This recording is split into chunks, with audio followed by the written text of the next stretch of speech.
El egiptólogo inglés Howard Carter llevaba más de 15 años trabajando en prospecciones arqueológicas en Egipto, pero lo motivaba una vieja obsesión: encontrar la tumba de un desconocido faraón de la dinastía 18, de quien tenía solo una referencia: un anillo en el que leyó por primera vez su nombre, Tut-Ankh-Amun, que traducido equivale a "más que nunca está vivo Amón". Financiado por un mecenas llamado Lord Carnarvon, Carter se abocó a la búsqueda de la tumba de este faraón en el lugar conocido como el Valle de los Reyes. El 4 de noviembre de 1922, sus trabajadores descubrieron los escalones que descendían hasta una puerta de una tumba que aún mantenía los sellos originales.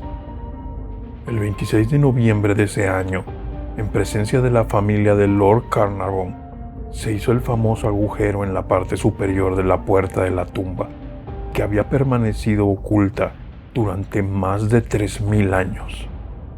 Carter introdujo una vela y vio, según sus palabras, cosas maravillosas. Después de catalogar todos los tesoros de las cámaras anteriores, Carter llegó a la cámara real, donde descansaba el sarcófago del joven faraón. Howard Carter no solo encontró fabulosos tesoros en la tumba de Tutankamón, también habría encontrado una tabla de arcilla, cuya inscripción decía: "La muerte golpeará con sus alas a aquel que turbe el reposo del faraón".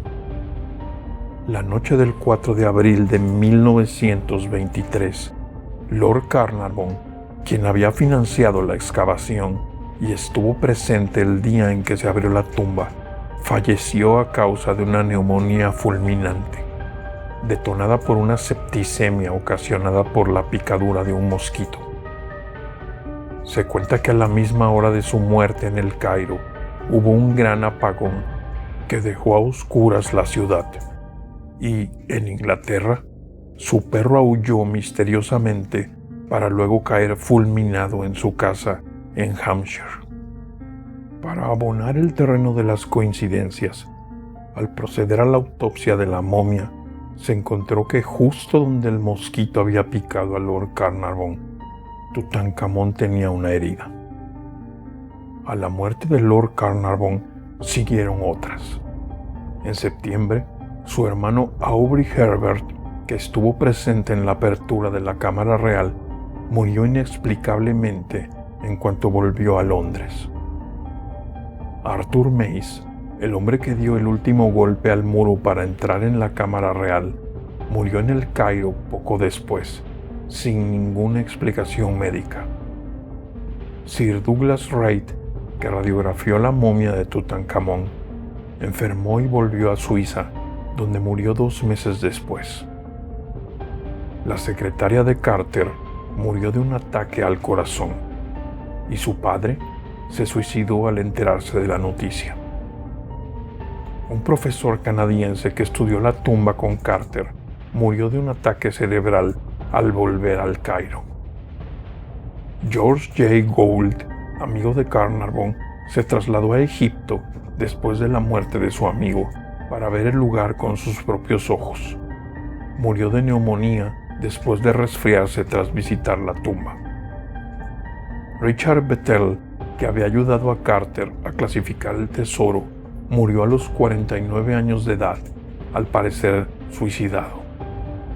Meses después, su padre, Lord Westbury, se quitó la vida en Londres al arrojarse por la ventana de su habitación. En su dormitorio tenía un jarrón de alabastro procedente del sepulcro de Tutankamón. Para 1929, unas 16 personas relacionadas con Carnarvon o Carter fallecieron, y de inmediato la prensa comenzó a hablar sobre la maldición de Tutankamón. La novelista gótica Marie Corelli aderezó más la historia, afirmando poseer un primitivo texto árabe que mencionaba las maldiciones que seguirían a la apertura de la tumba. El escritor Sir Arthur Conan Doyle, el creador del detective Sherlock Holmes, le echó más leña al fuego al declararse abiertamente creyente en la maldición. Los textos y escritos que apoyaban la teoría de la maldición no solo se basaban en la muerte de Carnarvon y otras personas, sino en el hecho de que el día en que Howard abrió la tumba, una cobra mató a su mascota, un canario. Las cobras en el antiguo Egipto se encargaban de la protección de los faraones. La presunta maldición reapareció en las décadas de 1960 y 70, cuando algunas de las piezas encontradas en la tumba de Tutankamón se trasladaron a varias exposiciones temporales organizadas en museos europeos. Los directores del museo de entonces murieron poco después de aprobar los traslados.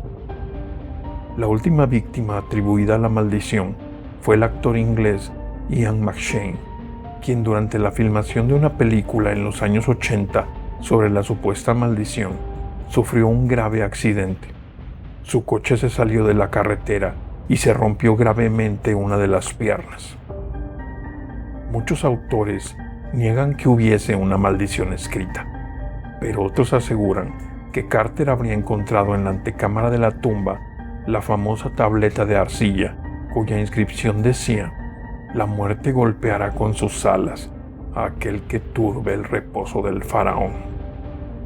Los científicos, por su parte, prefieren apuntar a otras teorías. Los insectos o las bacterias presentes en la tumba de Tutankamón pudieron acelerar la muerte de Carnarvon, quien padecía diversos problemas de salud. Otro estudio arrojó que las momias antiguas pueden portar Aspergillus niger y Aspergillus flavus, dos tipos de moho que ocasionan reacciones alérgicas que van de una simple congestión nasal a una hemorragia pulmonar. Howard Carter, el principal implicado en la supuesta maldición, falleció en 1939, a los 64 años, de muerte natural, 17 años después de que abriera la tumba. Su frase preferida cuando le hablaban de la maldición era: «Todo espíritu de comprensión inteligente se halla ausente de esas ideas». Sin embargo, las muertes están ahí. ¿Coincidencias? ¿O fruto de una ancestral maldición? Es algo que te corresponde a ti decidir.